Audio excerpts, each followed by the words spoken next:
ప్రభువైన యేసుక్రీస్తు నామమున మీకు అందరికీ ఉదయకాలం వేళలో శుభాభివందనాలు తెలియజేస్తూ ఈ విధంగా ఈ సమయంలో కొన్ని దేవుని మాటలు మీతో పంచుకోవడానికి మీ ప్రాంతానికి వచ్చాం. పాటలు పాడుకుంటూ కరపత్రికలు పంచుకుంటూ దేవుని గురించిన విషయాలు మీతో పంచుకోవడానికి వచ్చాం. కొద్ది నిమిషాలు మేము చెప్పే మాటలను మీరు విని సత్యాన్ని తెలుసుకోవాలని ప్రేమపూర్వకంగా మీకు మనవి చేస్తున్నాను. ప్రియమైన గ్రామ నివాసులారా, దేవుని గురించిన ఆలోచన మనం చేస్తూనే, దేవుని గురించిన తలంపులను మనం తలంచుకుంటూనే చాలాసార్లు ఆయనను మనము మర్చిపోయి బ్రతుకుతున్నాం. దేవుడు చేసిన మేళ్లను మనము పొందుకొని కూడా ఆయనను మర్చిపోయే తత్వంలో మానవులమైన మనమంతా కూడా, భూలోకంలో ఉన్న ప్రతి ఒక్కరు కూడా ఆయన చేస్తున్న కార్యాలు, ఆయన చేస్తున్న పనులను మనము మర్చిపోయి ఆయన గురించిన అవగాహన ఉందనుకుంటూనే లేకుండా బ్రతుకుతున్న రోజులలో మనం ఉంటున్నాం. ఎందుకు ఈ మాట చెప్తున్నానంటే, ఈరోజు మనం బ్రతకాలంటే గాలి కావాలి, గాలి దేవుని నుంచి, వెలుతురు కావాలి, వెలుతురు దేవుని నుంచి, ఆహారం కావాలి, ఆహారము దేవుని నుంచి. ఎన్నో మేళ్ళు, ఆహారము కావాలంటే పంట పొలాలకు వర్షం రావాలంటే వాన రావాలి. ఇవన్నీ కూడా దేవుని నుంచి మనము పొందుకుంటున్నాం. ఆ దేవుడు లేకపోతే ఇవన్నీ కూడా మనకు రావు. కానీ ఇన్ని దయచేసిన దేవుణ్ణి మనము సరైన విధానంలో తెలుసుకుంటున్నామా అంటే సరైన విధానంలో తెలుసుకోలేకపోతున్నాం. అందుకే దేవుడు ఉదయకాలం వేళలో ఈ విధంగా ఈ మాటల ద్వారా మనకు మరొకసారి జ్ఞాపకం చేస్తూ ఉన్నాడు. వర్షమును, వర్షధారలను కురిపించువాడను నేనే అని బైబిల్ గ్రంథము సెలవిస్తా ఉంది. యేసుక్రీస్తు ప్రభు ఈ మాటలు సెలవిస్తూ ఉన్నాడు. ఇదో వర్షమును, వర్షధారలను కురిపించువాడను నేనే అని మాట్లాడుతూ ఉన్నాడు. ఆ యేసుక్రీస్తు దగ్గరికి మీరు రావాలని, దేవుని చేత ఇన్ని మేళ్లు మనం పొందుకుంటున్నా మనము ఆయన దగ్గరికి రాకుండా మన సొంత ఆలోచన ప్రకారం, మన సొంత ఆ నిర్ణయాల ప్రకారము మనం వెళ్ళిపోతూ ఆ సృష్టికర్త అయిన దేవుణ్ణి మర్చిపోతున్నామేమో అన్న విషయాన్ని మరొకసారి మీకు జ్ఞాపకం చేస్తూ ఉన్నాను. ఆ సృష్టికర్త అనే దేవుడు ఇన్ని మేళ్లు దయచేస్తూ మానవుని పాప స్వభావాన్ని తీసివేయడానికి యేసుక్రీస్తుగా ఈ లోకానికి వచ్చాడు అంటే మీరు నమ్ముతారా? నమ్మాలి ఖచ్చితంగా. 2020 సంవత్సరాల క్రితం దాదాపుగా యేసుక్రీస్తు ప్రభు మానవునిగా ఈ లోకానికి వచ్చాడు. సృష్టికర్త అయిన దేవుడు మానవ రూపంలో ఈ లోకానికి వచ్చి మానవులమైన మనము పాతాళానికి వెళ్ళిపోకుండా, ఎందుకు పాతాళం అంటే బైబిల్ గ్రంథం సెలవిస్తా ఉంది, ఏ భేదము లేదు, అందరూ పాపం చేసి దేవుడు అనుగ్రహించే మహిమను పొందలేకపోతున్నారని. ఆ విధంగా మానవుడు పాపం చేసి దేవుడు ఏ మహిమైతే ఇవ్వడానికి ఆశపడ్డాడు, దేవుని ఏ రాజ్యంలో అయితే మనం ఇవ్వడానికి ఆయన మనను అభిషేకించాడు, ఆ మహిమను మానవులమైన మనము కోల్పోతున్నాం. అందుకే ఆ పాపపు జీవితాన్ని తీసివేయడానికి యేసుక్రీస్తు ప్రభు ఈ లోకానికి మానవ రూపంలో వచ్చాడు. 2020 సంవత్సరాల క్రితం దాదాపుగా. ఈరోజు మనం డేట్ వేసుకుంటున్నామంటే ఆయన భూలోకంలోనికి వచ్చిన సంవత్సరాన్ని జ్ఞాపకం చేసుకుని, దినాన్ని జ్ఞాపకం చేసుకుని డేట్ వేసుకుంటున్నాం.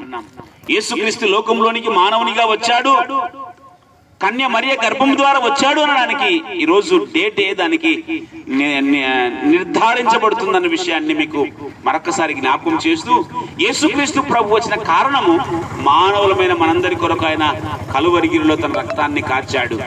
యేసుక్రీస్తు రక్తము ద్వారా మానవుల పాప విమోచన జరిగింది అన్న విషయాన్ని మీకు తెలియజేస్తున్నాను. ప్రియమైన గ్రామ నివాసులారా, నీవు ఎటువంటి పాపమైనా, ఎటువంటి భయంకరమైన స్థితిలో ఉన్నా ఆయన నిన్ను ఈ ఉదయకాలం వేళలో పిలుస్తున్నాడు. శాంతి సమాధానము కొదువైందా? ఆ శాంతి సమాధానాన్ని నేను అనుగ్రహిస్తాను అని ఆయన పిలుస్తున్నాడు.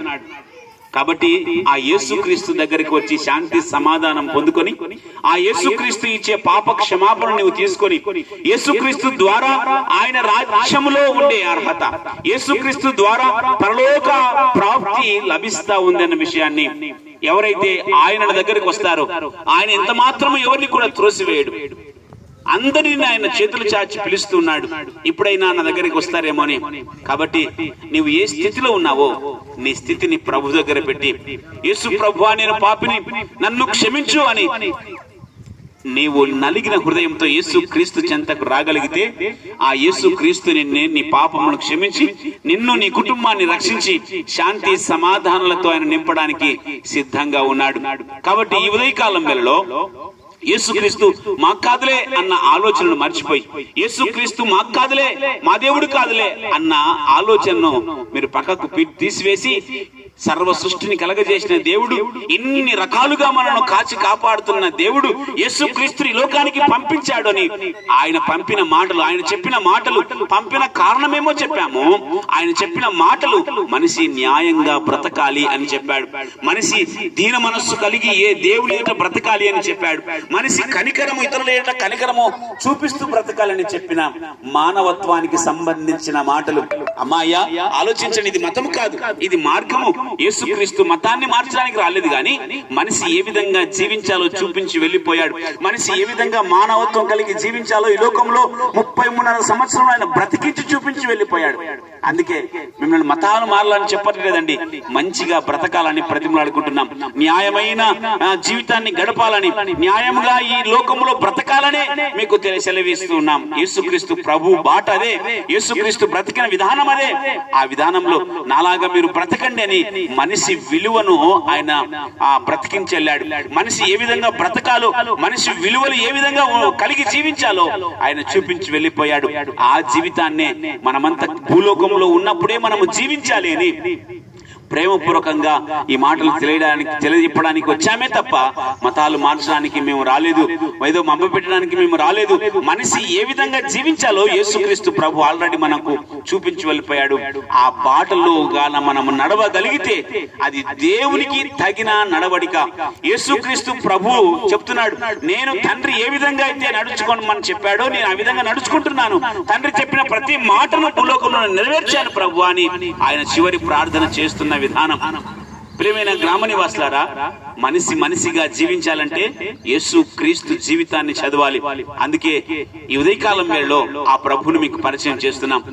ఏ ఒక్కరిని, మానవులను ఏ ఒక్కరిని చూసుకున్నా అందరూ ఏదో ఒక విషయంలో పడిపోయారు. పాపాన్ని కొని తెచ్చుకున్నారు, శాపాన్ని కొని తెచ్చుకొని యేసు క్రీస్తు నుండి దూరం అయిపోయి పాతాళానికి, ప్రళయాగ్నికి దగ్గర అయిపోయారు. కానీ ఏకైక వ్యక్తి దేవునిగా ఉంటూ, యేసుక్రీస్తు మనిషిగా ఉంటూ, ఈ యేసుక్రీస్తు ఈ లోకంలో 33 సంవత్సరం జీవించి మనిషి ఏ విధంగా బ్రతకాలో నేర్పించి వెళ్ళిపోయాడు.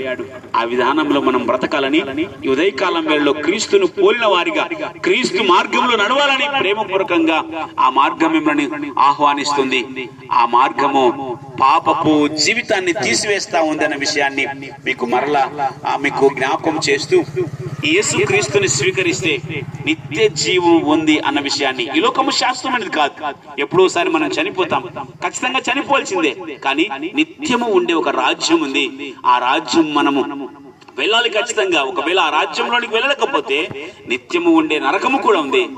ఆ నరకము, పాతాళము, ప్రళయాగ్ని, అది యేసుక్రీస్తు ప్రభు అక్కడికి వెళ్ళడం ఇష్టం లేక మనందరి కొరకు యేసుక్రీస్తు లోకానికి వచ్చాడు గనక ఆ రాజ్యంలో ఉండాలంటే, యేసు ప్రభు నేను పాపిని, నన్ను క్షమించు. యేసు ప్రభు నేను పాపిని, నన్ను క్షమించు. చిన్న ప్రార్థన, నిన్ను పాపముల నుంచి విమోచించి నీకు శాంతి సమాధానం అనుగ్రహించి దేవుని రాజ్యాన్ని నీకు అనుగ్రహిస్తా ఉంది. కాబట్టి ఆ ప్రభు దగ్గరకు వస్తావా ఉదయకాలం వేళలో?